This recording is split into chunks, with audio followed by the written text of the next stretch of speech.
Saudi अरब और पाकिस्तान के ताल्लुकात जो हैं वो ठीक नहीं हैं, क्योंकि शाह महमूद कुरैशी ने कश्मीर के हवाले से ये कहा कि ओआईसी ममालिक खास करके सऊदी अरब से जिस तरीके की हिमायत हमें मिलनी चाहिए थी वो हिमायत शायद हमें मिल नहीं रही। लेकिन उसके बाद हमने देखा कि आर्मी चीफ और डीजी आईएसआई ने सऊदी अरब का दौरा किया, वहां पर आम मुलाकातें हुई और इन मुलाकातों के बाद इसी हफ्ते शहबाज जो सऊदी सफ़ीर हैं पाकिस्तान में, उनकी शाह महमूद कुरैशी से मुलाकात हुई और फिर जो एनर्जी के हमारे मिनिस्टर हैं उनके साथ उनकी मुलाकात हुई। और इन मुलाकातों के बाद जो मुझे जरा जय हिंद दोस्तों, स्वागत है आपका हमारे यूट्यूब चैनल पर। अभी आपने पाकिस्तानी टीवी चैनल पर चल रही परिचर्चा का कुछ अंश सुना, जिसमें पाकिस्तानी मीडिया पाकिस्तान और सऊदी अरब के बीच चल रहे खराब रिश्तों पर बात कर रही है। हाल ही में पाकिस्तान के विदेश मंत्री शाह महमूद कुरैशी ने कश्मीर पर सऊदी अरब का साथ न मिलने पर एक बयान दिया था, जिसके बाद से पाकिस्तान और सऊदी अरब के बीच रिश्ते काफ़ी ख़राब हो गए हैं। दोस्तों चलिए अब हम परिचर्चा को आगे की ओर सुनते हैं। जराए बता रहे हैं, ज़ाहिर एक कोशिश है कि जो भी अगर गलतफहमियां हैं किसी लेवल पे उनको कम किया जाए। दो चीज़ें उसमें सामने आई हैं। एक तो ये मुमकिन है कि आइंदा कुछ आने वाले हफ्तों में, महीनों में जो सऊदी अरब के वज़ीर ख़ारजा हैं और जो उनके एनर्जी के मिनिस्टर हैं वो पाकिस्तान का दौरा करें, तो ये एक सिग्निफिकेंट पहलू उसका ये हुआ।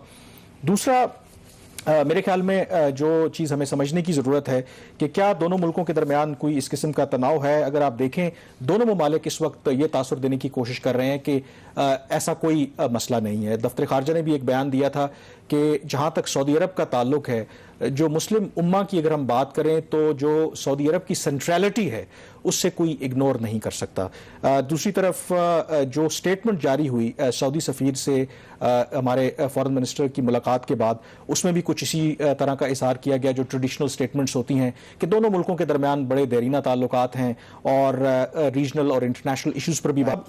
इस परिचर्चा में अभी आपने सुना कि पाक मीडिया पाकिस्तान और सऊदी अरब के खराब रिश्तों पर बात कर रही है। पाकिस्तान के विदेश मंत्री शाह महमूद कुरैशी ने पिछले दिनों सऊदी अरब की आलोचना कर डाली थी। कुरैशी ने कश्मीर मुद्दे पर भारत के खिलाफ पिछले दिनों सार्वजनिक तौर पर सऊदी अरब की आलोचना कर दी, जिसके बाद पाकिस्तान को इसकी कीमत चुकानी पड़ रही है।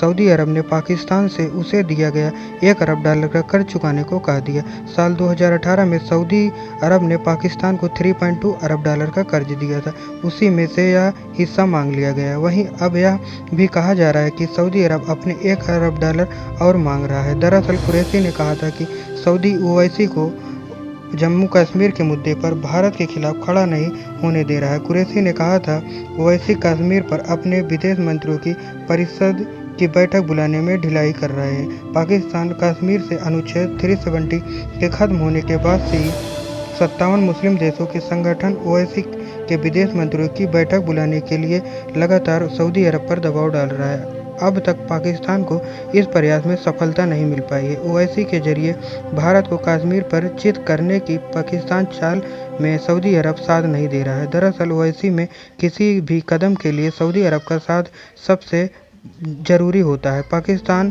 तुर्की, ईरान, कतर, मलेशिया के साथ मिलकर सऊदी की जगह दूसरा इस्लामिक हब बनना चाहता है। दोस्तों आपको पता होगा कि सऊदी अरब और भारत के रिश्ते पिछले काफ़ी सालों से बहुत ही अच्छे रहे हैं। भारत अपनी ज़रूरत का 18% कच्चा तेल और 32% एलपीजी का सऊदी अरब से आयात करता है।